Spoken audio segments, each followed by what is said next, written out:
Hello everybody. I was at the junkyard and saw this Samsung 4K TV sitting there. This is January 2023 and this TV was made in August of 2019, so it's not very old, just barely over 3 years old. So I was curious as to whether the TV was actually good and somebody just upgraded for Christmas and threw it away, or whether there's something really wrong with it. They're super thin, and I was also interested in understanding what the new construction looks like. How are they getting these things so thin, and how simple have the boards gotten? So, first step was to get the cover off. There are no screws holding the back cover on, which is quite interesting. There are only 4 screws holding on the mounting feet. The trick to getting the cover off is just to be aware that the clips are not out at the edge. The clips are pretty far in, maybe 1.5 inches in from the edge, at least the top edge. On the side, they're about the same distance. See these clips here. And you just gently pry them off.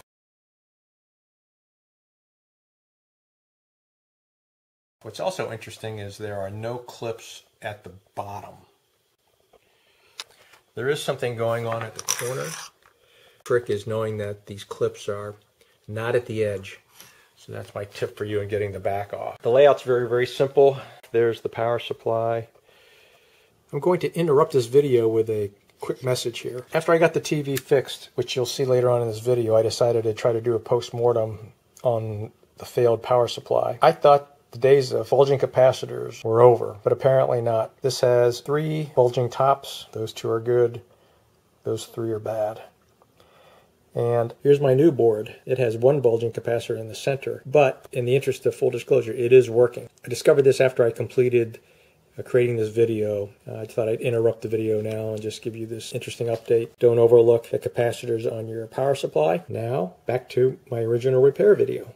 And there's the main board. So here's the first thing I found. If I plug power into the power supply,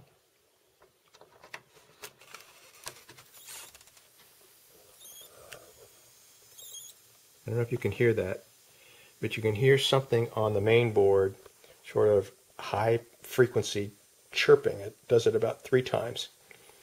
Let's see if I can plug this in one more time. You can hear it. Here we go.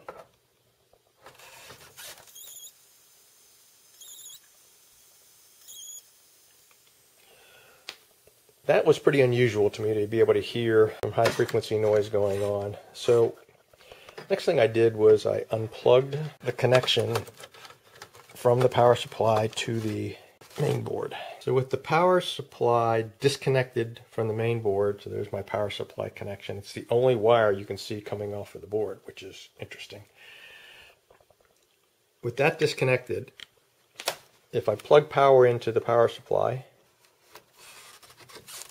I get backlights. So my suspicion is this main board is bad, and they're about $39 on eBay or some of the TV parts stores. I'm going to try a $39 board, see if that fixes it.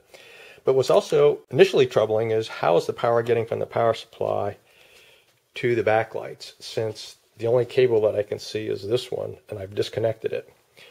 Well, right here, this connector right here, looks like power comes off the power supply board, goes into that connector, down into the chassis, and that's probably where the backlights are getting their power from. I'm going to get a main board and we'll come back and update this video.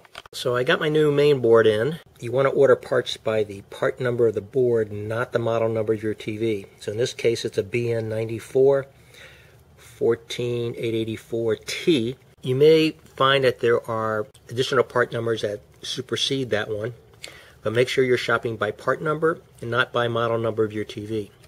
Number 2, I spent $42 for this because I like to buy from eBay sellers who have a very, very high feedback score and who accept returns. You can buy this board for a lot less than $42. So after I put this new board in, nothing changed. So that led me to replace the power supply. I bought the power supply for $31 on eBay, and there's the part number right there that I used, BN4400947J. The J is important. There are different versions. Put the new power supply board in with the new main board, and everything is working perfectly. I am not going to flip this up to show you, but everything is working perfectly.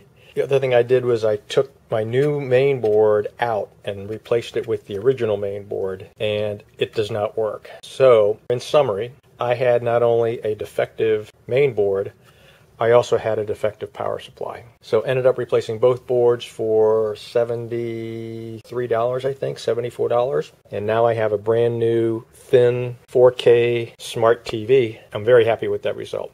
One other trick for you, there are no fasteners that hold these boards to the chassis. On the power supply, you can see this arrangement right here. What you're trying to do is lift this side of the board and slide it. But you also have to release that clip at the same time. This is that connection that goes to the backlights. Release this, lift up on this board, and slide it to the left. Similarly, over on the main board, right here in this corner, you can see the same arrangement. You lift up on this board and you slide it to the right. Make sure you've got all your cables disconnected before you do any of that, and make sure your power is off or that you're unplugged. That's my repair journey here on this beautiful, relatively new TV. If you found this video helpful, please give me a like, thumbs up, and subscribe to my channel. Thank you for watching.